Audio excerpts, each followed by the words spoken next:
In this video, I'll show you how to turn on sensitive content on iPhone with iOS 26. This video is going to be super helpful, but before that, if you're new to this channel, please give it a thumbs up and subscribe to my channel because it really helps me out.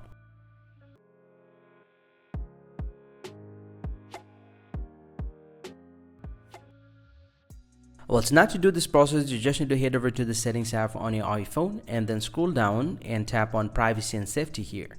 And inside this one, you just need to scroll down a little bit. And here you get another option called sensitive content warning. You just need to tap on this and it's currently turned off. So now to turn on, you just need to toggle on this option and this will be enabled. And from the bottom, from the apps and service access, you just need to enable all this option. And once you've done this, the last thing that you guys need to do is just need to scroll down a little bit and you just need to tap on this option, improve sensitive content warning. This will actually help you to improve the sensitive content warning way more better. And once you do that, you're pretty much good to go. Now the sensitive content warning is enabled on your iPhone. Hope you find this very helpful, guys. If you do, please drop a like and subscribe to the channel. See you guys around and thank you very much for watching.